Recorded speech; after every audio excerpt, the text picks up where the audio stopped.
Hello and welcome to some more Star Citizen. Star Citizen Alpha 3.8 is coming out at the end of Q3, or at least around that. It's going to start its testing cycle early in July though, as it requires a lot of testing and iteration due to it having at least 3 major new features: the cargo refactor, the start of salvage, and full persistence. Today, I wanted to talk about the cargo refactor and what that means for the future of Star Citizen cargo hauling trade, and how Alpha 3.18 is going to be potentially the start of a cargo revolution for the game. The actual feature listing for 3.18 for the cargo system refactor reads, "This refactor of the ship cargo system will allow both found and purchased cargo to be picked up, moved around, and placed into the cargo grid of a ship. This will make cargo much more physical and interactable, allowing you to find a derelict ship and move its vast cargo from its cargo hold to yours. Maybe you've disabled or destroyed another ship and, well, you want to pirate or loot its goods. And so actually being able to do that, actually being able to move the cargo between ships, is one of the major things this cargo system refactor allows. Want to trade in narcotics? Maybe you can do your shady deals with other players out in space now, where it's safer, and just move your cargo between the ships. We know that Cloud Imperium have been working on making new cargo containers of various different types and sizes. Currently, there are only smaller sizes of crates in game, which means lots of entities that need to be tracked when people are cargo sort of hauling around the verse, and that can cause many problems for both the client and the server currently. But having much larger boxes, where sensible, means that this is a lot less of an issue, especially when you're going to start to see more players on more servers, and these sort of servers be server meshed together. You can expect cargo to start being at a much larger scale, hauling actually be mass hauling, and as more and more ships come online, like the Hull C, Hull D, Hull E, leveraging larger scales of cargo is very much going to be an option. But with those larger cargo ships comes greater risk, as potentially you might get attacked by pirates, or you're a bit slower, and, well, unless you're taking escorts around with you, you might be quite vulnerable. You'll see a range of SCU of boxes come online. So you've got these 32 SCU sort of cargo containers that you might see in a shipyard in real life, but there's also going to be massive ones that are slowly going to start to come into the game that go up to hundreds and hundreds of SCU in size. And for some cargo, you'll be able to understand what it is at a glance. You'll be able to look at a container and see if it's for gas or for liquid or for a mineral or a cache of weapons. And for some other cargo, it might be a bit more obscured, admittedly. We know with Alpha 3.18 that we're getting some commodity updates with improved kiosks. This is going to make buying and selling significantly easier for traders. Shop inventories will be more readily tracked. You'll be able to see what a shop will and won't buy. You'll be able to see if it's full or empty of items and commodities it trades in.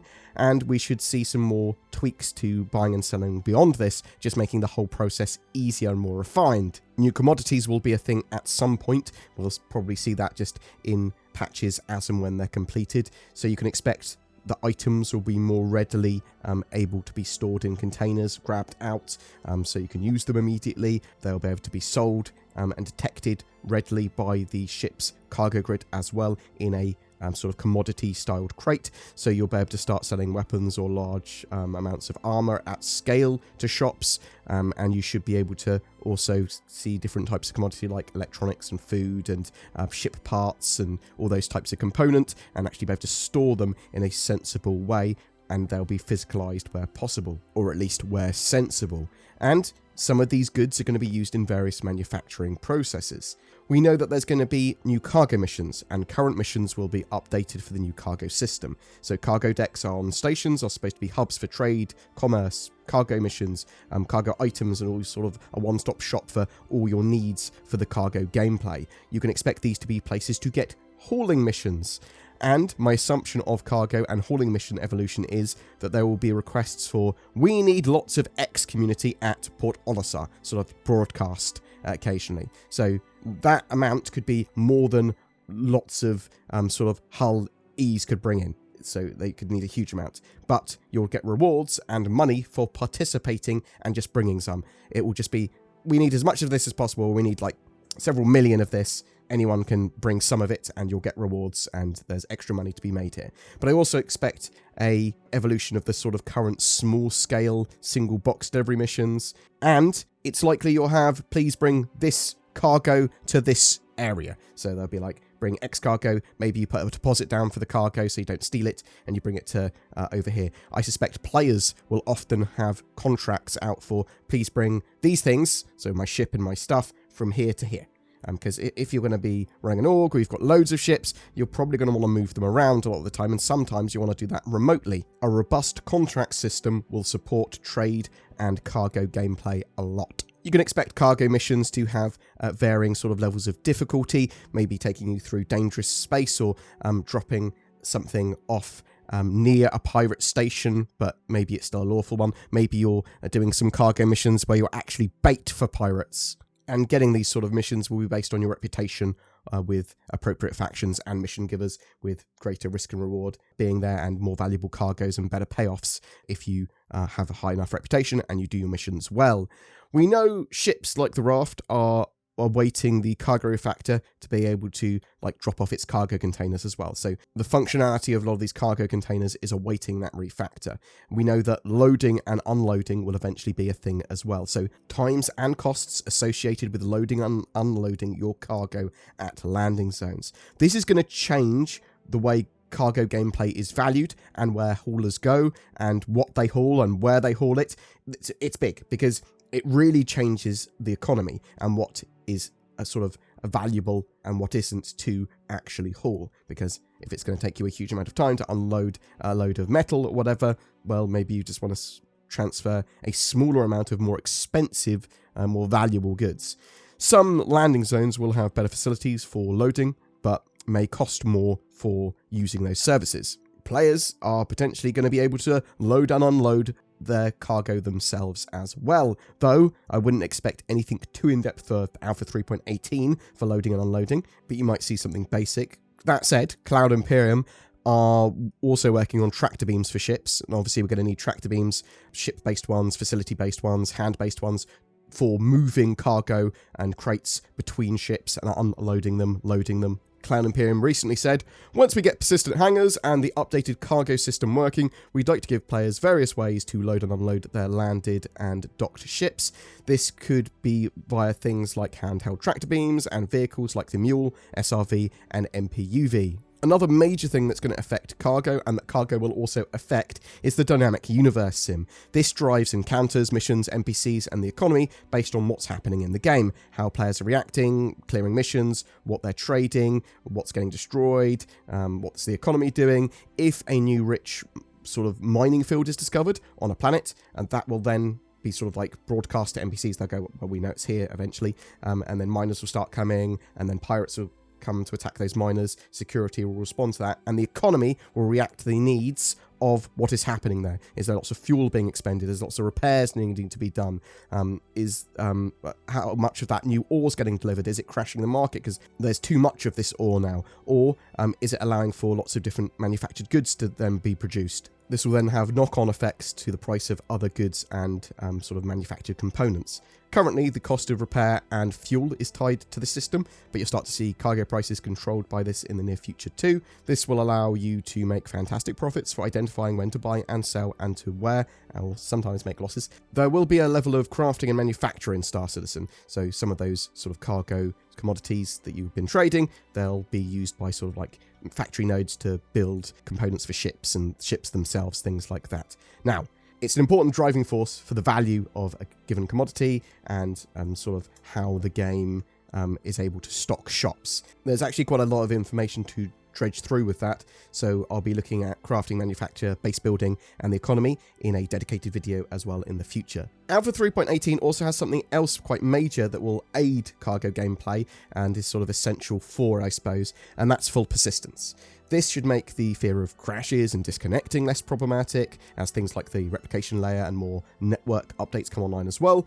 It should also make things more stable and faster. You could leave cargo in an area potentially and collect it later as well. Persistence tech will also allow for persistent hangars and hubs eventually. Now, persistent hangars could be as simple as separating a hangar at a landing zone to be owned by a player on just like a UI or database that you can interact with. You could go to like a public hangar, like you go to Hangar Now, and actually just be able to interact with storage there and your ships there, and be able to store your ships and items there, and then be able to potentially buy more space for storage. Trade is currently in a weird sort of mini ecosystem as well, just in the Stanton system. So once we have more star systems, which potentially we will start to see Pyro at the end of the year, if not the beginning of next year, there's going to be more trade opportunities once we have more star systems. So some systems might not have any of a certain material. Maybe it can't produce certain things there. Maybe certain things can't be mined there. Some areas will be really risky to bring cargo through, but the rewards may be fantastic. There are a huge amount more hauling opportunities once we have more star systems, and a lot more data for players to sift through and try to work out where sort of opportunities lie. We don't know how players will see or interact with the universe's economy yet, though. Looking forward to it. Smuggling and scanning will both be more interactive gameplay in the future when it comes to cargo. Cloud Imperium are working on little items and big ones that you can smuggle, so like little pouches of narcotics or whatever, but scanning cargo and hiding it will be important too. And just scanning, pirates might want to scan you and go, what actual cargo is on board? Okay, yeah, that's cool. They're not worth attacking. Oh, this guy, it's certainly worth attacking. But maybe you can hide some of that from them. But it's the same with security forces stopping you. At lower security areas, they might not notice that you've got some sort of smuggled goods hidden in a little shielded area on your Mercury Star Runner. And there are various dangers. The dangers of pirates are going to be based on the dynamic universe sim and where you are and what you're doing and what you're carrying and what sort of ship you're in. Players may act a little more erratic, but there are typically going to be safe star systems like Terra, where there's little to no pirate activity and where it would be really hard to do any form of PvP because, well, there's a lot of security, and once you've done that, once you have a bad reputation, you're not going to be able to get back in that system very easily. And also there's going to be some systems where there's nowhere for pirates or outlaws to actually operate from unless they've got their own Kraken or mobile base set up. I'm just excited by the dangers and profits of that sort of potential risk-reward gameplay, and when we have things like the Pyro system, actually living in Pyro system and needing to be resupplied by other players, literally having them bring in items for you to supply you, to keep you going, because you might not be able to get them there yourself. Hopefully we're going to start to see players use escorts more often, actually go, I need escorts to bring this cargo from here to here. That might cut into your profit, but it is an important part of the game and provides more gameplay for everyone involved. Something that has me reasonably excited as well, a little bit slightly off topic, is roads. Cloud Imperium are working on them at the moment, and that should make moving cargo between outposts on the ground a thing.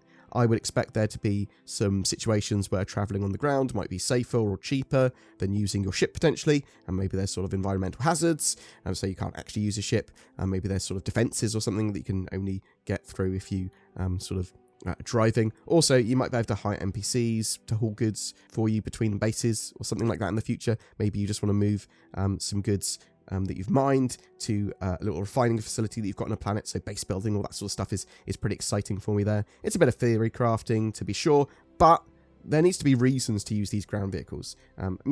Yes, there are reasons to use the Mule now, but I think there could be more reasons if we had roads and actually had sort of connections between outposts and reasons to move between them, and I suspect that there will be larger dedicated ground vehicle cargo transports.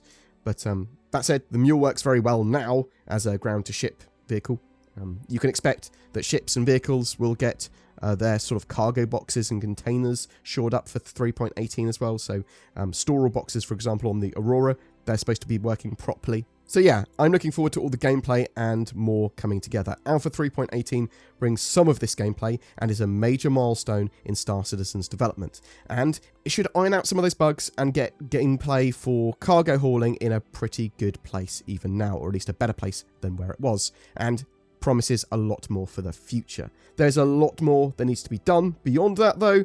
It does appear that Cloud Imperium is putting a big focus on cargo and associated features, so you can expect them to get more and more fleshed out throughout 2022 and 2023. But what do you think? Are you excited for the thought of cargo hauling and the sort of expansions that we're going to get with 3.18 and beyond? Are you a pirate that's really looking forward to this? And do you hope that there's also some better mechanics for disabling ships, or when you blow up a ship, it leaves its hull still there so you can salvage it, but also sort of loot it? And it does make sense that they'll probably have ships left behind after they explode, or maybe not explode so readily, so that you can salvage them, so that you can loot them. Do you like the idea of cargo missions, or are you more sort of a free-form hauler? Is there anything gameplay mechanic-wise for cargo and hauling gameplay that you would desperately want to see in 3.18. Star Citizen's development is in a constant flux and keeps on changing, so is there anything that you think I've missed out? Is there anything else that you think might change drastically? Whatever your thoughts, though, I'd love to hear from you in the comments below. Hello, it's me, the Queen. It's my Platinum Jubilee this year, and safety and security are paramount. Lots of people ask me why we need a Queen and NordVPN. I defend the world with my sceptre and crown, preventing those who do it harm from carrying out their evil deeds. Channeling the power of nordvpn.com/BoredGamer and my divine right, I can overcome any obstacle, and so can you, by using the links below. To get great deals and better internet accessibility, security, and encryption acidity. I don't know what that word was that I was trying to say, but I am the Queen! I will never be defeated, just like nordvpn.com/BoredGamer. That wasn't the Queen at all. It was me. It was BoredGamer. I've got to say this at the end, actually now, just in case someone says I'm impersonating the Queen. Tried to get her, but she was too busy. She says got like a busy weekend or something. Every month we have a ship giveaway. For June, we're giving away the newly released RSI Scorpius Heavy Fighter. This is a 2-seater X-Wing styled ship with a powerful loadout and a turret that can move from the top to the bottom of the ship, giving it a much better range of firing arcs. To be in for a chance of winning that, comment on any of my videos made during this month. More details in the description below. Please also consider supporting the channel by becoming a member with the join button under my videos, or becoming a Patreon, or even donating with a thanks button or donations in the descriptions below. Star Citizen is getting more and more flesh on its bones, and there's always news coming out, and we love to cover that, and we're only able to do that because of all of you watching and all the amazing people that go the extra mile. Whether it's commenting, sharing our videos, chucking money at us or whatever, thank you so much. I hope you have a great June, please take care, and I'll see you in the verse.